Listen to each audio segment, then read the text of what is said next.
What's up, everybody? I'm David Hain.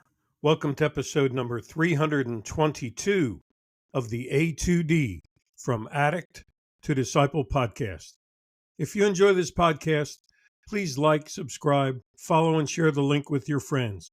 If you'd like to get our curriculum, you can get the paperback or ebook of From Ashes to Destiny on Amazon. Today's episode, again, is number 322 of the A2D From Addict to Disciple podcast, and it's entitled Shocking News. So, what are we talking about? I'm talking about when you receive shocking news in recovery and the fact that that tends to be a major cause of relapse. I hear guys say, wow, I never expected that. I never saw it coming.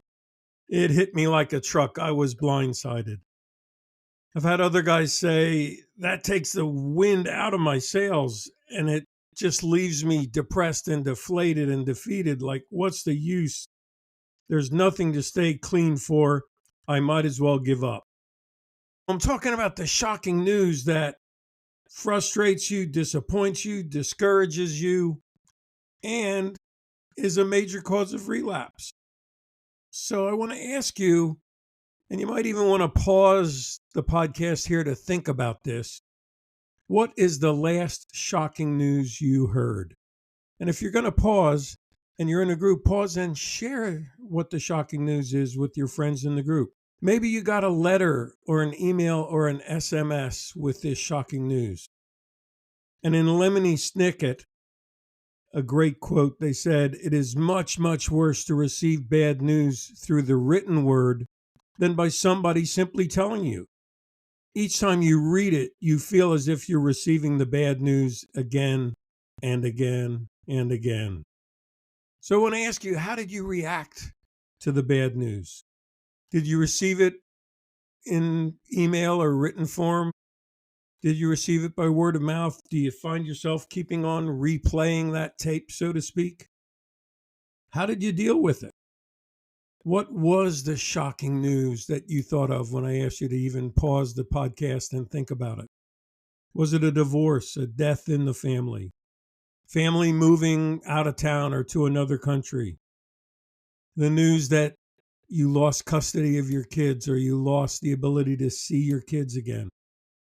Maybe it was the relapse of a friend or a mentor that you were really looking up to and didn't know how much you were leaning on them for your recovery.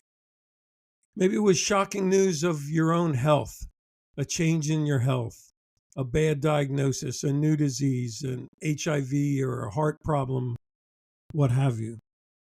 Maybe it's that slow bad news that comes where you made your CV and there's just no jobs, nobody wanting to hire you. And then the bad news is there's no money. And when you talk about this with friends, you find out there's no friends. Or you might be coming to the time where you could move on from your rehab or the homeless shelter you're in, but there's no place to go. No one wants you back. And I just want to speak now to things you may have run into, because I've seen and heard firsthand many counselors and house managers, when someone said they got bad news, they got shocking news, the immediate sort of knee-jerk response was, don't let this mess with your recovery. Don't let a setback give you an excuse to relapse and take steps backwards. And I've really been saddened when I hear that, because I've watched you guys who got the bad news, got the shocking news, just sort of shut down when you got the response of, well, don't let it mess with your recovery. And I've heard your unspoken words when you talk to me later saying, they don't even realize it's easier said than done. How do I not let this mess with my recovery? Do they even care? How do I handle this? My brain is telling me to just pick up and numb the pain. Who can I tell that to when they're just saying, don't let it mess with your recovery? Maybe I just need to do what I'm good at. Just stuff it. Just bottle it up inside and let it go away.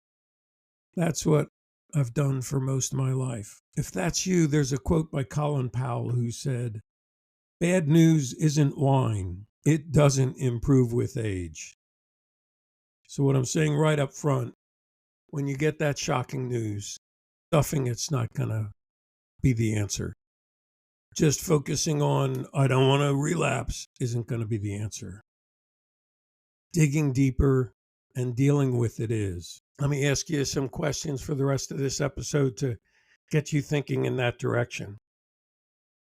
When the emotions arise in you, do you look at the reasons that you had in the first place for stopping using? So when your brain is telling you just use again to numb the pain, do you ask yourself, hold on a second, didn't I quit using for myself? Didn't I choose life? Aren't I dreaming again, setting goals for the first time in decades? And for those of you who've gone farther through your program, didn't you notice the transformation, the core value changes? So I think when you get this shocking news, one of the first things I'd like to encourage you to do is be able to have someone to talk to about those things, about how far you've come in your recovery before this shocking news ever hit. Because you don't want it to derail your recovery, but you need to focus on how to process it, because you don't have a history of processing shocking bad news. You have a history of numbing it. And I want to challenge you.